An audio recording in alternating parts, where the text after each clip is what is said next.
That felt good. And it feels good to be here. Top five every single Thursday here, 8 o'clock p.m. UPR Wrestling. In today's top five, we're talking about top five of the worst. We went negative for this one.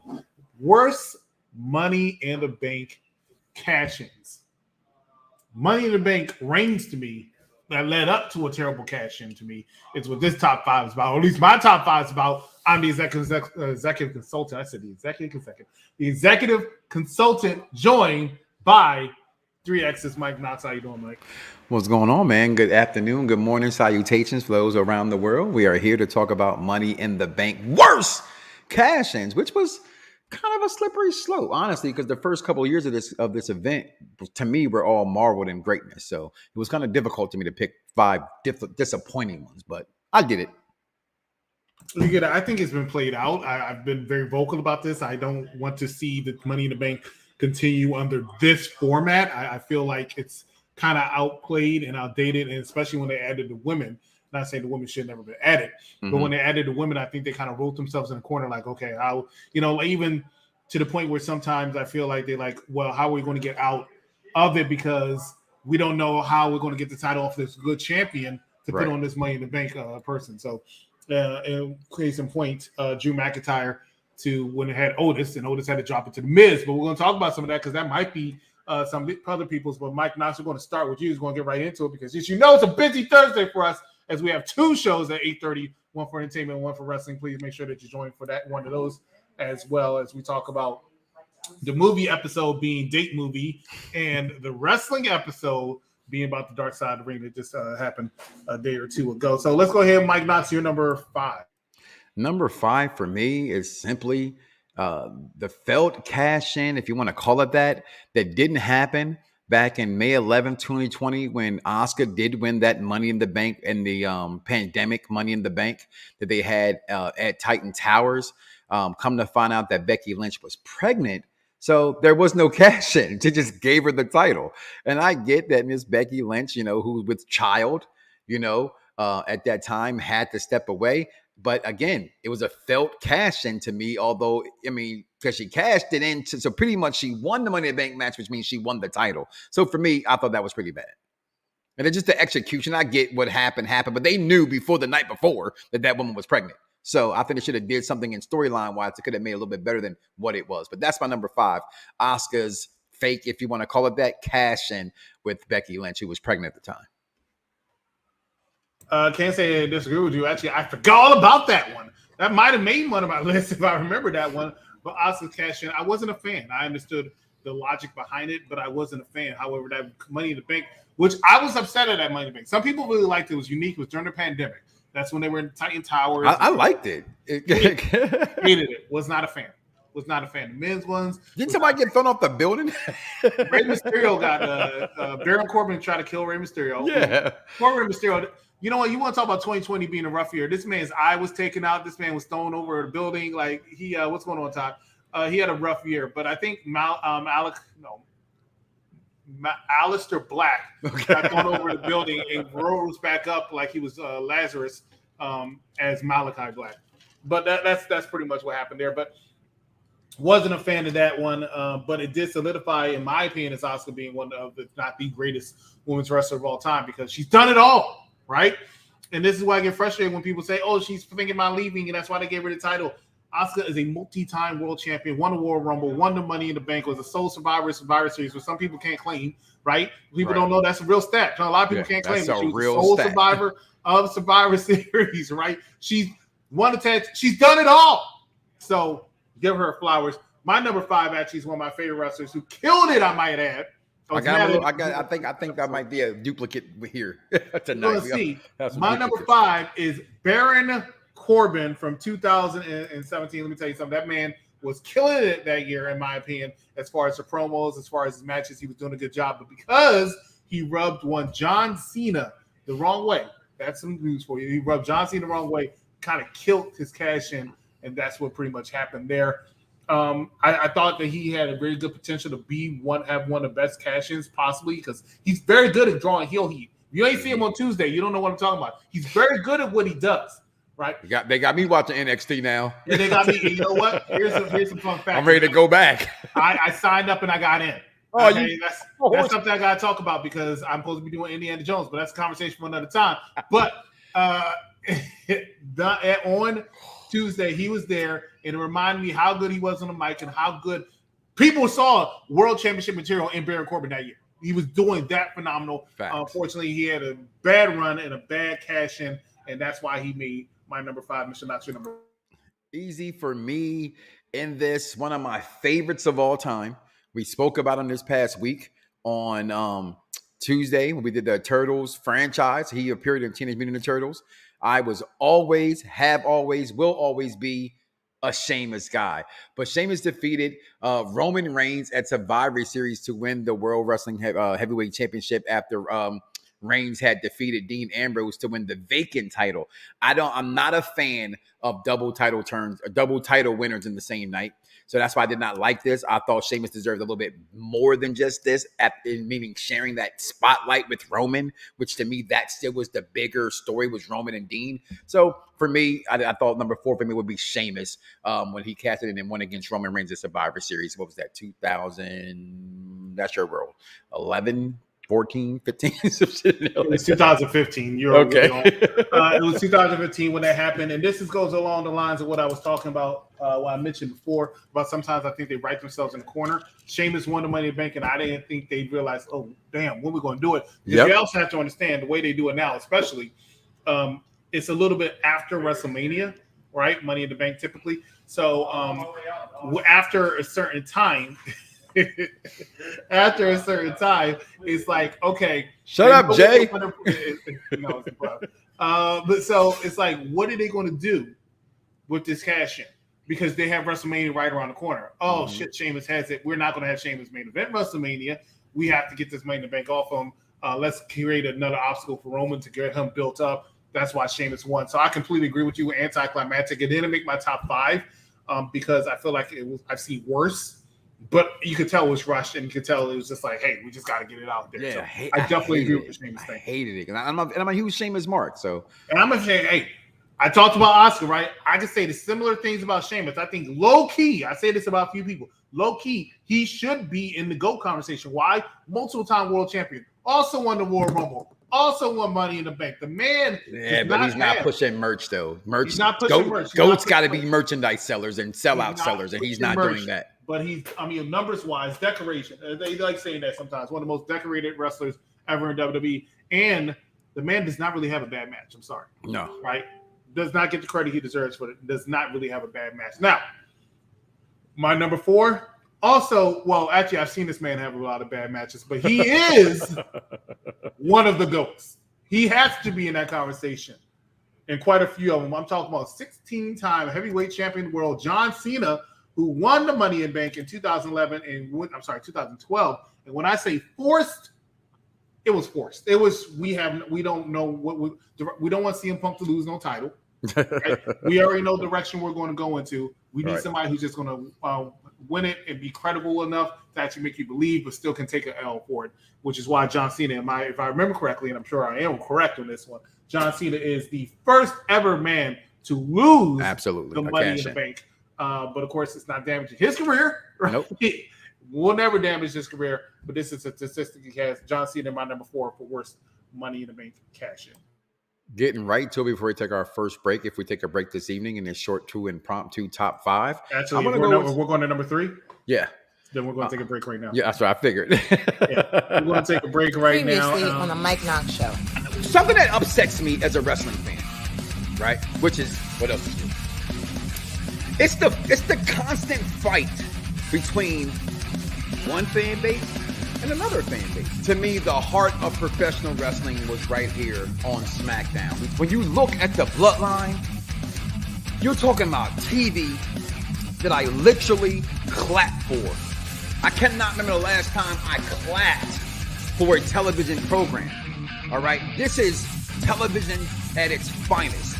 Civil War at its finest. Which side are you on? Whose side are you choosing? Right? Yeah, I died. The Bloodline is the greatest storyline in wrestling history. Y'all know what else is, right? Charlotte Flair is the greatest female wrestler! of all time. We are back. Top 5 Money in the Bank. It always feels weird when you play my ad when I'm on the show. It just feels weird.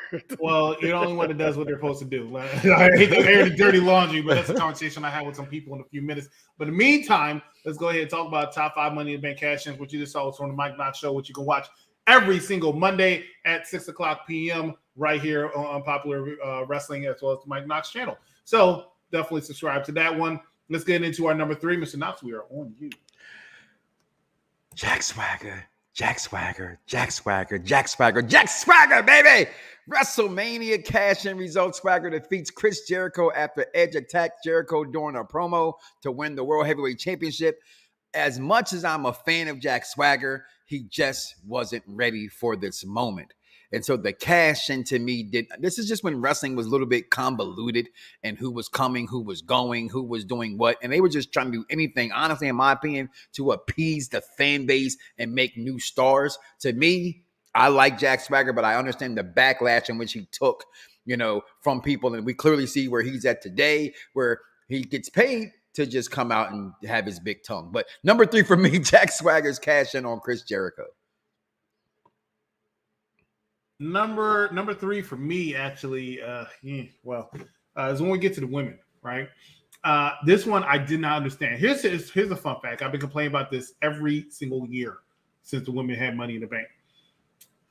There has only been one woman who's lasted more than 24 hours with that briefcase, and that would be Carmella, who actually holds a record for one of the longest Money in the Bank holders in wrestling history, right? But every single other woman since Carmella has either cashed in that same night or cashed in the next day. Case in point, number 3, Nikki A.S.H.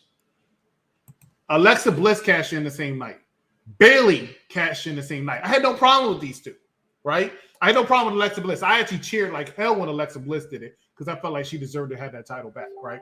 Even though it was just to get Ronda Rousey over. Fine, cool. I had no problem with Bayley doing it because Bayley deserved a go at the time, right? Nikki A.S.H.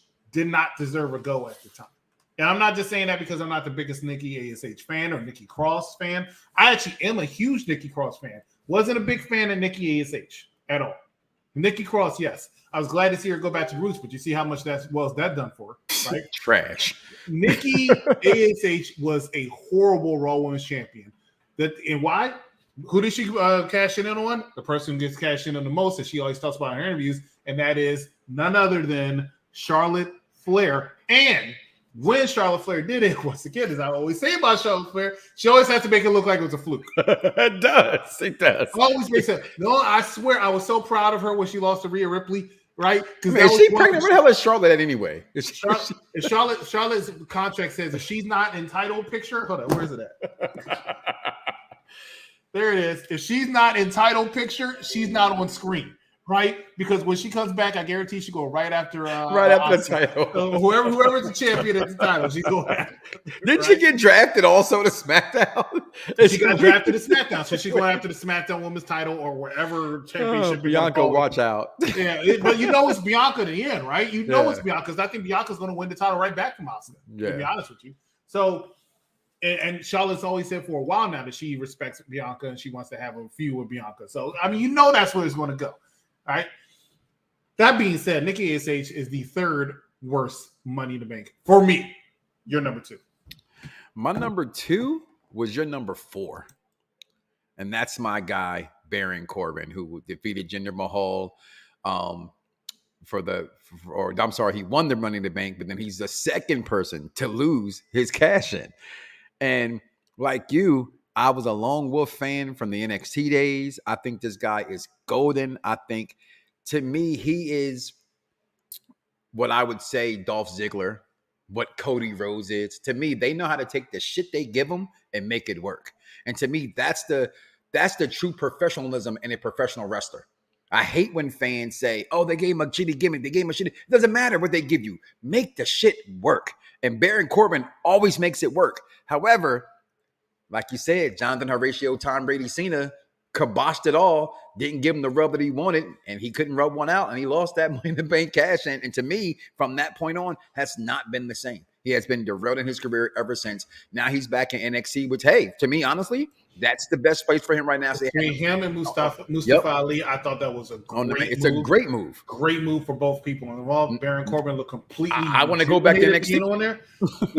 I agree with you. It looked completely rejuvenated on there. They need to change his music to something a little bit better because I don't think it fits his current character. Because he went out there look dead ass serious. I was even happy to see Dana Brooke back on NXT. Oh, that was funny too, watching Dana Brooks on NXT. 7 years she's been on the main roster. I've seen women come and go that were better than her get fired quicker. I never understood. I always have my speculation, but you don't want to be that guy. You know what I'm saying? If you can read between the lines, you don't want to say that guy or why she still has a job. But realistically speaking, I've seen far worse than Dana Brooke. Far worse. They kept her on the main roster 7 years before they said, "Yeah, get back to Florida."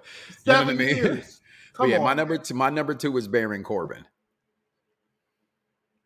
I just realized it's my number two now. My number two is not going to surprise anybody because I've been very critical of her title run. I've been very critical of her holding females in your list. When I mentioned earlier about the women who cashed it in the same day, I said I was happy with Bayley. I was happy with Alexa Bliss, but I left one person out who did it. And the reason I left that person out, because I can't stand her, she's my number two. And that is one Liv Morgan. In my opinion, the worst SmackDown Women's Champion. She's a beautiful woman. Beautiful woman. And I think she's improved her game so much over the years, right? Think she has. I've even gave her a compliment saying if they introduce a secondary women's championship, I think she would be perfect for that secondary women's championship because she is a workhorse. She can go, but she's not a world champion to me. My bias and stuff like this does not just go toward the men. It goes to the women too. She does not look like equal a world opportunity. Champion. Fuck them all. Correct. She does not look like a world champion. I have a hard time believing she can go with a Charlotte Flair. She can go with a Ronda Rousey. She can go with a Bianca Belair. That's no disrespect to the women's talents. Like I said, I have all the respect in the world for her. She's not a world champion to me. And her winning just seems forced. It seems just like we have to have Money in the Bank. Let's just go out there and have it. Because she lost it like 2 months later. The first one, she should have lost it to Ronda Rousey, but they made a bullshit match. So that's my number two. Stick around for number one. And when I come back, along with Mr. Knox, we're going to talk about some honorable mentions. So stay with us. You're watching Unpopular Review. All I can sit here and say, Stack got his ass kicked. Stacks went out there and said, I'm going to sit here. I'm going to do it for my boss. Well, Stacks, you want to stand up for your boss, but who's going to stand up for you because you're on the ground? That boy got whooped. And this is supposed to be the boss? The underboss. The underboss? Underboss. No, he got his ass kicked. He's the ass kicked boss. That's who he is. Yeah, he was, but in white pants, mind you. Listen, the stylists are putting in windows, okay? He should have put more focus in combat than fashion. And instead, he wanted to focus on fashion and got his ass dominated. Welcome back. That is Tuesday. Dominated with Bad Guy Jack along with the Wrestling Doll immediately after NXT. A show that actually interests me this weekend. It's the first time I dare say in a year. But I thought I did a very, very good job. In the meantime, I'm the executive consultant. This is Mike Knox. And let's get into some honorable mentions. Mr. Knox. They're my honorable mentions because you like to consult people. And I didn't want to get consulted today. You're on this side, my bad. I didn't want to get consulted today. So they didn't make my list, or they would have made my list, right? Because you would have said, well, they didn't technically win. Well, to me, that's why I should have been a bad cash in. So my honorable mentions goes to Mr. Kennedy, who got his briefcase taken from him by Edge, back in 2002, which it was horrible for me because he lost it. And I thought Mr. Kennedy at that time was the next big thing in professional wrestling. Another honorable mention I have was when Kane cashed in and won his Money in the Bank. Certain people don't need a title because who they are and what their storylines dictate. Kane's one of those people for me. And then my other honorable mention goes to, yet again, he lost his Money in the Bank to The Miz, was Otis. And you talking about you hated the Money in the Bank? Well, if you did hate it, it was because why the fuck did Otis even win Money in the Bank in the first place? I mean, body on stake. I think Otis is a good talent, but not world champion talent. Okay, and so for me, those are some honorable mentions of worst cash-ins, if you want to call them that, Money in the Bank winners. He is definitely up there for me. I never understood why they gave it to him. I looked at it, it's like Otis, like, no, I mean, I know he had some popularity at the time, but he was not a future world champion to me. So that was always odd to me. But I was happy. Hey, I was cheering up and down when Miz won that, even though I knew it was going straight to Bobby Lashley. Yeah, I was so happy because Miz is one of my favorite wrestlers, and I still do not like what they're doing with him right now. Anyway, him not getting the qualifying match, that was kind of whack. It just doesn't make sense. My honorable mention, real quick. I only have one, and then we're going to go ahead and go into Mike Knox's one, and that is it should be Asuka in there because I forgot about that one. But Damian Sandow, and the reason how come I say he's my honorable mention is because I actually think his run as Money in the Bank holder was actually really good. I think it was the best run. I think it was the best run as a Money in the Bank winner. That's arguable, and that's something we can talk about in the future. Change that briefcase to make it look like a real freaking briefcase. He did a very good job. Damian Sandow, it was money for a while. I'm not exactly sure what completely derailed him. I know he was hot, then he went down, and then he joined with Miz. And just like with everybody who joined the Miz, slid back up. But then when he lost the Miz down, okay, well, there you go. So the bottom line is I thought his Money in the Bank was good. I was sad that John Cena again, which seems to be a common thread in this one, John Cena again effed it up for him, and he lost that Money in the Bank briefcase. I was very upset, and I was very surprised. But my honorable mention is Damian Sandow, and number one for Mr. Mike Knox. So just to recap, my number 5 was Asuka. Unfortunately, because of the pregnancy of Becky Lynch, didn't happen. Again, Sheamus, my number 4. Jack Swagger, my number 3. Baron Corbin, my number 2. And it's just oddly enough that another one of yours are in there. I have a little bit higher than yours. Talking about the GOAT, Jonathan Horatio, Tom Brady, Cena. John Cena on the 1000th episode of Raw, cash in where he did not win the Money in the Bank because this whole thing was just dumb. We're talking about one of the greatest of all time, arguably, everyone to put him at. He should have not ever had to be in this position to win a Money in the Bank. I get when Brock won it and all that kind of good stuff. I didn't like Brock winning it, although it was entertaining. You know what I mean? I didn't understand it. I think that should be held for the next and up-and-coming person. This is why you mentioned earlier, this shouldn't be an every year thing. Again, fans got to know how to calm down. I think the companies also got to know how to when to appease and when not to appease fans. And it's run its course. And when John Cena starts winning it. Good at that. Who? Vince was good at that. Yeah. Even though he kept the Money in the Bank. Vince was very good at that. People hate him. He always said, I will tell you what to like and what not to like. And I always thought that was an arrogant asshole statement, but a factual statement because television can sway you so easily. Okay? 1 second, Macho Man is being booed. Elizabeth comes and helps him. All of a sudden, it's the biggest thing in the wrestling again. So that's how wrestling goes. So my number 1 has to go to Jonathan Horatio, Tom Brady, Cena, being the first one also to lose his Money in the Bank cash in. But the GOAT can't be winning everything, and he has the worst cash in to me of all time. Since he did, I'll do it. Number 5 for me was Baron Corbin. Number 4 was John Cena. Number 3 was Nikki Cross. Number 2, who should be my number 1, is Liv Morgan. But the reason how come she's not my number 1, which might surprise some people, is because my number 1, it hits me really hard to the heart. I love when Mr. Knox is on because we always talk about WrestleMania 28, which is, in my opinion, one of the greatest WrestleManias, if not the greatest WrestleMania of all time. One, because I was there, because look at the card, man. You can't beat that card. But the reason how come I'm really mentioning it is because one of the reasons why I love that card is because of John Cena and The Rock. Once in a lifetime. And as I say every single week, it felt like once in a lifetime, but then they gave me twice in a lifetime.